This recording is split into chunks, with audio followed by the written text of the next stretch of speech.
on Spotify pretty soon. In the Phil $5. You should look up the guy called Todd Pierce. He's a horse whispering pastor.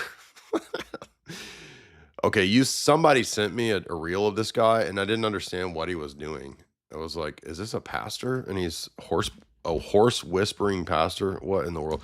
See, everything we're talking about tonight is exactly why these weird Protestant churches are performative. Like, everything has to be like a spectacle, because how else will you get people to come to your brain rot church? So Dude, I saw the horse whispering pastor, Jay, and he brought his whole church to like a corral, and they're all sitting around in bleachers watching him whisper upon this mare. Are you serious? and give a sermon and try to tie it in with his sermon. Okay, somebody sent me that reel, but I can't find it. So let me just try to go to his page. See if I can find his page here. He gets kicked in the chest by the horse in the beginning. Are you serious? It's pretty funny. What the hell? This is so crazy, dude. He's like trying not to tear up or something. He's like, man, you can tell it hurt. He gets actually caught. Okay, his name is Todd Pierce. But it's funny, like there was another one that was like Super Mario Brothers, remember, like a year ago? And he had this whole elaborate stage show where he's in the video game Super Mario.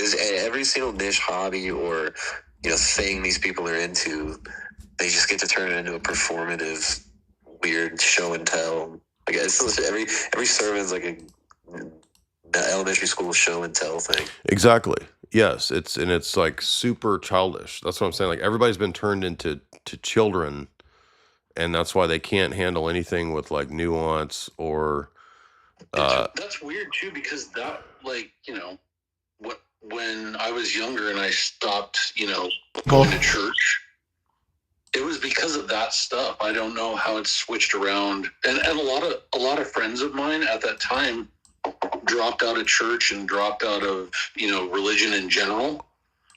So like, there's an era of Gen X who were like, yeah, this is goofy, crazy stuff, and then it even progressed to where now people are like, no, that's why I go to church. All right, let me see. I got to see this, because I didn't understand what I was looking at, but now I understand it. So this is so it's Rodeo Church, basically. Brian, come on, boy. So I'm purposely making as light of this as possible, because to her, this is a big deal. Like, this is a little bit of a trauma response. This is out of control. I don't know what to do. And the worst thing I can do is focus on what she's doing wrong right now. She's finding her peace. She's figuring it out. She's self-soothing. Oh.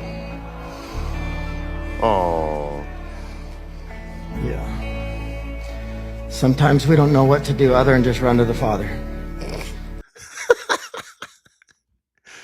Oh man, this is so stupid. All right, let's try this one. When we actually start displaying Jesus and his attributes, then that's going to stand in contrast to everything else. Welcome to Horse Church. Guys, again, people in other countries don't believe this is real.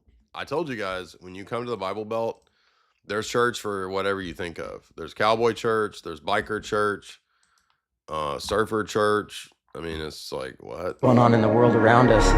We've got to say, what is this God of wonders doing when he inhabits the hearts of his people and makes it where his people. Oh man, this corny ass fake music, dude, that's the worst. Where's him getting kicked by the horse? That's what I'm looking for. Horses and God. This whole conversation with horses started when I was a 20-year-old scared. What's he doing? Dude, you're not even on the horse. What are you doing, man? I thought you were like a horse whisperer. You don't even know how to ride it. I've only been on a horse once. I know you're not riding it right. Addicted. Addicted to what? Horses? Angry. I was addicted to horses. It.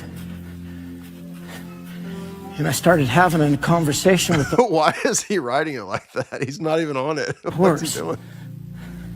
He started having a conversation with this is a crazy person. Maybe he's a spurg. You know, they give horses to spurgs because it helps them out. Maybe this man is just a spurg. You see him ride. Look how he's not even riding it, dude. He's like half on it, and then he fell off.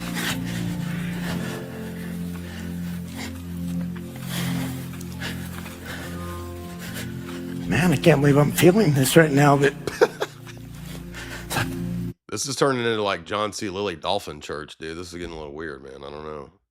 I like that because that's actually true. They do give horses the spur to calm them down. I know that he was literally saying I was getting calmed down by this horse here.